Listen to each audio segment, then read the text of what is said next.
শুভ সকাল বন্ধুরা। তো আমার পক্ষীরাজ ঘোড়াকে সাজিয়ে ফেলেছি, যেটা থেকে আমরা দুটো খেতে পাই সেটা রেডি করা হয়ে গেছে। কালকে আঁকটা ছেলে রেখেছিলাম। আর প্রথমেই বলবো বন্ধুরা, একটু ভিডিওটা বড় হবে, কিন্তু সবাই একটু মনোযোগ করে ভিডিওটা দেখো। আজকে ভিডিওটা খুব সুন্দর বানিয়েছি। তো দেখো, মেশিন টেশিন গুছিয়ে টুছিয়ে আমি একটু ব্রাশ করছিলাম। তো ব্রাশ করা কমপ্লিট হয়ে গেছে। হয়ে এলে এবার আমি কলপাড়ে যেয়ে মুখটা ধুয়ে নেব চট করে।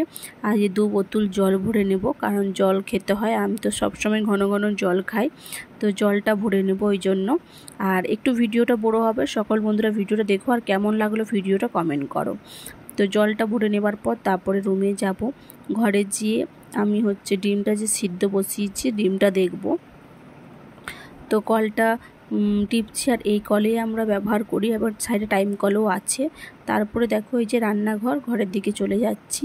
এই যে ডিম সিদ্ধ বসিয়েছি। আর এই তরকারিটা তোমার কালকের তরকারি। এটা ছিল রাত্রে, নষ্ট হয়ে গেছে। আজকে কিন্তু সব কাজ কমপ্লিট করে দিচ্ছি, বিছনা গোছানো। কারণ তোমরা লাইভে দেখেছিলে কালকে বিকালবেলা আঁক ছিলছিলাম, সব গোছানো ওই জন্য হয়ে গেছে। তো গোছানো হয়ে গেছে, এই জন্য নিজের কাজটা নিজেও করে নিলাম। আর দেখো, মুখ টুক ধুয়ে পুরো ফ্রেশ হয়ে চলে এসেছি পুরো। আর আমার ক্যামেরাটা, তারপরে দেখো সব কিছু গুছিয়ে রেখে দিয়ে এবারে আমি খাবো কি, চলো কি ফ্রিজ থেকে বার করা আছে সেটা তোমাদের সঙ্গে শেয়ার করব। কীটা খাবো তো সেটা দেখাবো অবশ্যই। সেটা কিন্তু আমি খাই মাঝে মাঝেই। তো দেখো, এই জিনিসটা খাবো। তো এটা কি আমি এভাবে কাঁচা খেয়ে নেব বলো? কাঁচা খাবো না, কিন্তু বেটে খাবো। তো চলো বাটা যাক, না বাটলে তো খেতে পারবো না। তারপরে এসে দেখি ডিমটা সিদ্ধ হয়ে গেছে রান্নাঘরে। তো গ্যাসটা বন্ধ করে ডিম দুটো তুলে নিলাম, একটা অয়নের আর একটা তোমাদের দাদা ভাইয়ের। তো দুজনের। আমি খাই না, কারণ আমি সহ্য করতে পারি না। তারপরে পুজো টুজো করি, তো ডিম খেলে সকালে তো হবেই না। আমি খাই না, সিম্পল।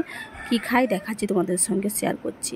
তারপরে দেখো, এক বালতি অল্প করে জল নিয়ে চলে এসেছি। সেলটা ধুয়ে ফেলবো, আর এবং এটাকে ভালোভাবে ছিঁচে বেটে নেব কুলকা শাকটাকে।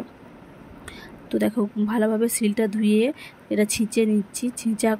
ছেঁচা কমপ্লিট হয়ে গেলে তারপরে এটা রুমে নিয়ে চলে যাব, দিয়ে বসে বসে খাবো।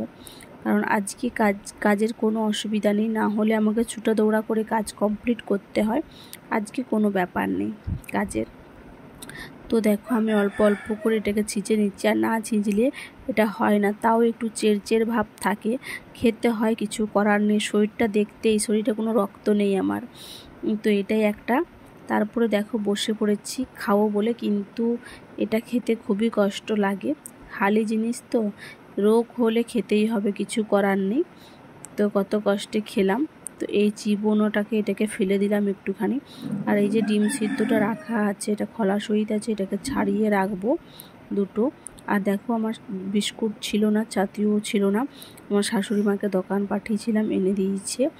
তো এটা চা দিয়ে আমি খাবো, তার জন্য দেখো 1 কাপ চা নিয়ে নিয়েছি। চা বিস্কুট করে খাবো। তো চলো প্যাকেটটা ছিঁড়ে ফেলি আর চা বিস্কুট খাই। সকালবেলা আমি চা বিস্কুটই খাই। যে কোনো খাবার যে বানিয়ে ফেলি তোমাদেরকে ভিডিও শেয়ার করি, সেটা তোমার আমি কিন্তু খাই না, খুব কম খাই, পরে পুজো করার পর। তারপর দেখো, স্নান টান করে আবার ভিডিওতে চলে এলাম। জামা কাপড় কাচা হয়ে গেছে, পুজো কমপ্লিট হয়ে গেল। এবারে যাব রান্নাঘরে। রান্নাঘরে দেখো আজকে কি রান্না হয়েছে।